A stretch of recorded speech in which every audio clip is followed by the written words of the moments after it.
Hello बच्चों, let's see the question. The question is statement number 1. Micelles are formed by surfactant molecules above the critical micellar concentration CMC. And the second statement is the conductivity of a solution having surfactant molecules decreases sharply at the CMC. Okay, तो देखिए हमें ये question दे रखा है, इसमें हमें दो statement दे रखे हैं. हमें बताना है कि इसमें जो स्टेटमेंट फर्स्ट है और स्टेटमेंट सेकंड है वो ट्रू है या फिर फॉल्स है, और साथ में बताना है कि स्टेटमेंट 1 और स्टेटमेंट 2 आपस में कनेक्टेड हैं या नहीं. तो चलिए इसका सॉल्यूशन देखते हैं. वो की कॉन्सेप्ट यूज होगा, क्या होगा, सरफेस केमिस्ट्री का एक सब टॉपिक है हमारा यहाँ पे मिसेल फॉर्मेशन.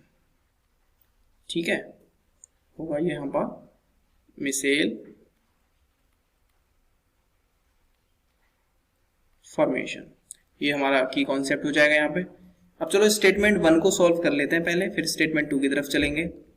तो जो हमारा स्टेटमेंट 1 है, स्टेटमेंट 1 हमसे बोल रहा है micelles are formed by surfactant molecules above the critical micellar concentration. ठीक है, इसको सॉल्व करते हैं. तो जो हमारे मिसेल्स होते हैं वो क्या होते हैं, हमारे जो मिसेल्स होते हैं ना, हम उनको एसोसिएटेड कोलॉइड भी बोलते हैं. जो मिसेल्स होते हैं हम उनको बोलते हैं एसोसिएटेड कोलॉइड्स. एसोसिएटेड कोलॉइड्स क्यों बोलते हैं, क्योंकि ये काफी सरफेक्टेंट्स के आपस में कनेक्ट होके बनता है, इसलिए हम इसको बोलते हैं एसोसिएटेड कोलॉइड्स. चलो इसको एक एग्जांपल देख लेते हैं. हम इसका एग्जांपल को अगर हम देखें तो यहाँ पे हम इसकी एक स्ट्रक्चर बना देते हैं. इसमें एक लॉन्ग चेन होती है कार्बन की, ठीक है, और साथ में हमारा होता है anionic part COO Na positive होता है, यहाँ पे O नेगेटिव. ये जो कार्बन की लॉन्ग चेन होती है ना, ये होता है हमारा फैटी एसिड. ठीक है, और अब हम इसके ना दो पार्ट्स होते हैं. अगर हम इसको देखें ध्यान से तो ये जो सरफेक्टेंट है इसमें दो पार्ट्स होते हैं. जो फर्स्ट लॉन्ग कार्बन चेन है ना, इसको हम बोलते हैं हाइड्रोफोबिक पार्ट, और ये जो हमारा एनायनिक पार्ट है ना बाद वाला, इसको हम बोलते हैं हाइड्रोफिलिक पार्ट. क्यों बोलते हैं ये हम, क्योंकि जो फर्स्ट लॉन्ग कार्बन चेन है ये हमारी वाटर से रिपेल करती है, और ये जो सेकंड पार्ट है ना ये हमारा वाटर से कनेक्ट हो जाता है, इसलिए हाइड्रोफिलिक है, और इधर वाला हाइड्रोफोबिक है. और ये जो हमारा सरफेक्टेंट है इसका जो साइज होता है ना, इसका जो साइज है वो स्मॉलर देन 1 नैनोमीटर. ठीक है, इसका जो साइज है वो स्मॉलर है. और हमें पता है कि जो हमारा कोलाइडल साइज होता है, जो डायमीटर होता है कोलाइडल पार्टिकल का, वो क्या होता है, वो होता है हमारा 1 mm से 1 mm की रेंज, nm की रेंज में. और ये हमें इससे छोटा है, हमारा स्मॉलर है, तो हम इसको क्या करेंगे, इसकी कंसंट्रेशन को इंक्रीज करेंगे. ये सरफेक्टेंट्स के और पार्टिकल्स लाएंगे. तो इसमें क्या करते हैं, हम इसको मिसेल बनाने के लिए क्या करेंगे, इसकी कंसंट्रेशन को इंक्रीज करेंगे. कब तक इंक्रीज करेंगे, हम इसकी कंसंट्रेशन को, ये जो हमारा यहाँ पे दे रखा है ना क्रिटिकल मिसेलर कंसंट्रेशन, इसके बराबर तक लेके जाएंगे या फिर इससे बड़ा करेंगे. CMC, या तो CMC के इक्वल करेंगे या फिर CMC से ग्रेटर देन करेंगे. तब क्या होगा, हमारी कंसंट्रेशन इंक्रीज हो जाएगी और ये मिसेल का फॉर्मेशन हो जाएगा. चलो मैं आपको मिसेल की स्ट्रक्चर बना के दिखा देता हूं. ये जो मिडिल में होता है, इस साइड होता है हमारा हाइड्रोफिलिक पार्ट, और ये जो कार्बन चेन जा रही है ना दूर की साइड, इधर होता है हमारा हाइड्रोफोबिक पार्ट. ओके, तो ये हमारी मिसेल की स्ट्रक्चर होती है. ये स्ट्रक्चर हो जाएगी हमारी मिसेल की. ठीक है, अब देखिए आप स्टेटमेंट फर्स्ट को ध्यान से देखिए. स्टेटमेंट फर्स्ट में हमसे बोला है कि micelles are formed by surfactant molecules above the critical micellar concentration.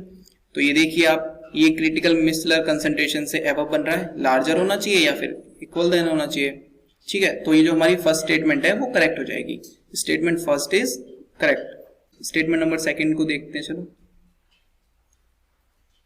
The conductivity of A solution having surfactant molecules decreases sharply at the CMC।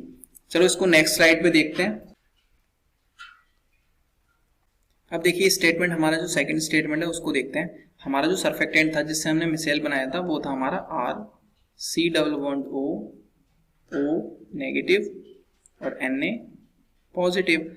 अब देखिए क्योंकि यहाँ पे नेगेटिव चार्ज भी प्रेजेंट है और पॉजिटिव चार्ज भी प्रेजेंट है, तो यहाँ क्या हो जाएगा, यहाँ जो कंडक्टिविटी हो जाएगी वो ग्रेटर हो जाएगी। कंडक्टिविटी क्या हो जाएगी हमारी यहाँ पे, लार्जर हो जाएगी। ठीक है, अब हमने क्या किया था, इसकी कंसंट्रेशन को इंक्रीज किया था। सो जब हम इसकी कंसंट्रेशन को इंक्रीज करेंगे, लेकिन जो कंसंट्रेशन होगी ना वो लेसर होगी किससे, CMC से। अब देखिए हमारा ये जो सरफेक्टेंट है ना, यहाँ पे ये सरफेक्टेंट क्या होगा, अपने आयंस में डिवाइड हो जाता है, R, C double O negative और Na पॉजिटिव।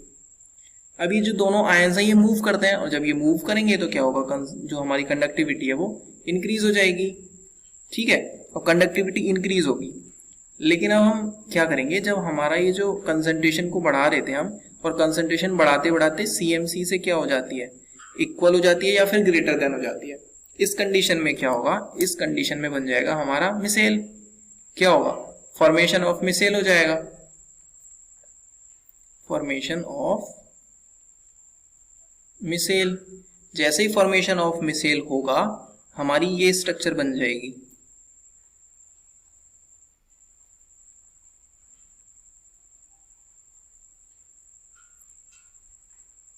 इस तरह का कुछ मिसेल का स्ट्रक्चर हमारा बन जाएगा।